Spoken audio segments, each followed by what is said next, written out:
नमस्कार दोस्तों, स्वागत है आप सभी का हमारे YouTube चैनल में। दोस्तों, आज की इस वीडियो में मैं बात करूंगा यूपी पुलिस भर्ती के बारे में। दोस्तों, आज की इस वीडियो में मैं आपको बताऊंगा कि यूपी पुलिस में इस बार आपकी लंबाई कितनी होनी चाहिए, आपका सीना कितना होना चाहिए, आपको कितनी दौड़ लगानी होगी और आपकी जो दौड़ है वो कब होगी। इसके साथ ही मैं आपको इसमें आपका सिलेबस भी कवर करूंगा, इसके एग्ज़ाम के बारे में भी बताऊंगा, हाइट, वेट, एज, क्वालिफिकेशन सभी चीज़ें बताऊंगा। इसके साथ ही मैं आपको बताऊंगा कि कौन कौन कैंडिडेट, कौन कौन लड़के लड़कियां इसके फॉर्म को भर सकते हैं।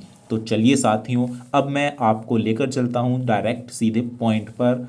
दोस्तों, सबसे पहले मैं आपको बताऊंगा यहाँ पर आपकी हाइट के बारे में, आपकी लंबाई कितनी होनी चाहिए।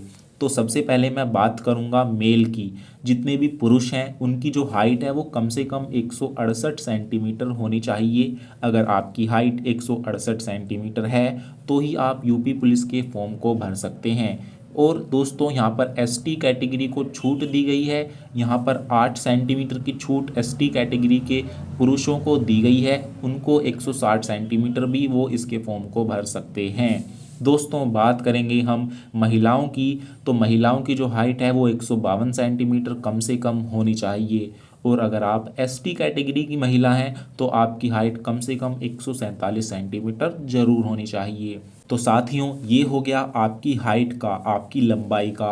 अब यहाँ पर मैं आपको दोस्तों बता दूँ योग्यता, क्वालिफिकेशन। तो क्वालिफिकेशन इनमें आपका 12th पास, 12वीं पास होना ज़रूरी है। अगर आपने 12वीं पास कर ली है तो ही आप इसके फॉर्म को भर सकते हैं। तो दोस्तों, अब यहाँ पर हम चलते हैं आगे की तरफ। दोस्तों, यहाँ पर मैं आपको बता दूं फिजिकल के बारे में। तो इसमें सबसे पहले फिजिकल वाले दिन आपका क्या क्या चीज़ें होती हैं। तो सबसे पहले फिजिकल में आपकी हाइट मापी जाती है, आपकी दौड़ होती है, आपका सीना, चेस्ट मापा जाता है और आपका जो है वज़न मापा जाता है।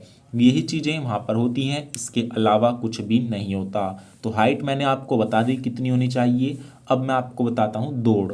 तो यहाँ पर सभी लड़कों को जो है, सभी मेल कैंडिडेट को 4800 मीटर की दौड़ लगानी होगी। 25 मिनट के अंदर आपको दौड़ लगानी होगी। और यहाँ पर सभी मेल कैंडिडेट की जो चेस्ट है वो कम से कम 79 सेंटीमीटर होनी चाहिए।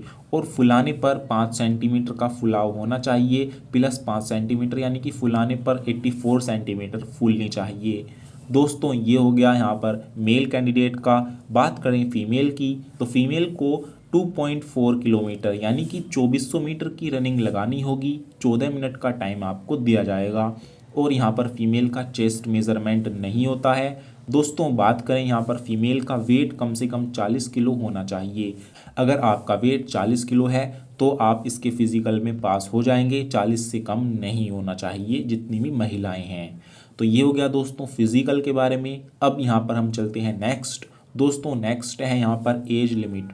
तो दोस्तों, जितने भी बॉयज़ हैं, बॉयज़ की जो एज लिमिट है, अगर आप जनरल कैटेगरी में हैं तो आपकी 18 से 22 साल होनी चाहिए। 18 से 22 साल का मतलब है अगर आपकी डेट ऑफ बर्थ 2 जुलाई 2001 से आपकी 1 जुलाई 2005 के बीच आपकी डेट ऑफ बर्थ है तो ही आप इसके फॉर्म को भर सकते हैं।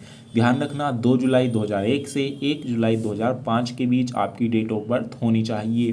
तो आप जनरल कैटेगरी के जितने भी लड़के हैं वो इसके फॉर्म को भर सकते हैं। बात करें ओबीसी के लड़कों की, तो ओबीसी को 3 साल की छूट मिलती है, 25 साल तक भर सकते हैं। बात करें एससी एसटी के लड़कों की तो वो 27 साल तक भर सकते हैं। दोस्तों, बात करें महिलाओं की, लड़कियों की, तो वो 18 से 25 साल तक इसके फॉर्म को भर सकती हैं। जनरल कैटेगरी वाली भी 18 से 25 तक भर सकती हैं। तो दोस्तों, ये हो गया एज लिमिट के बारे में। अब यहाँ पर मैं दोस्तों सिलेबस बता देता हूँ, इसका पेपर कैसे होगा, कितने क्वेश्चन आएंगे। तो इसके सिलेबस में टोटल 150 क्वेश्चन आएंगे। एक क्वेश्चन आपका 2 नंबर का होगा, इसीलिए 300 नंबर में से आपके जो है यहाँ पर मार्क्स दिए जाएंगे। नेगेटिव मार्किंग 1/4 की रहने वाली है, 1/4 की नेगेटिव मार्किंग रहेगी। सब्जेक्ट आएंगे 4 सब्जेक्ट से क्वेश्चन आएंगे। पहला होगा आपका हिंदी, दूसरा होगा रीजनिंग, तीसरा जीके और चौथा मैथ। तो ये 4 सब्जेक्ट से क्वेश्चन आएंगे।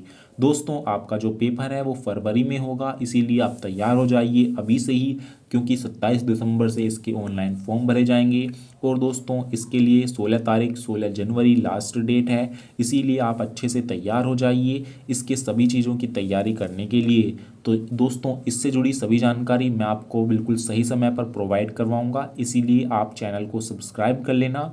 कोई डाउट या सवाल हो तो आप मेरे से डायरेक्ट पूछ सकते हैं, कमेंट में आपको रिप्लाई दे दूंगा। तो फिर मिलेंगे एक ऐसी ही नॉलेजेबल जानकारी के साथ, तब तक के लिए जय हिंद जय भारत।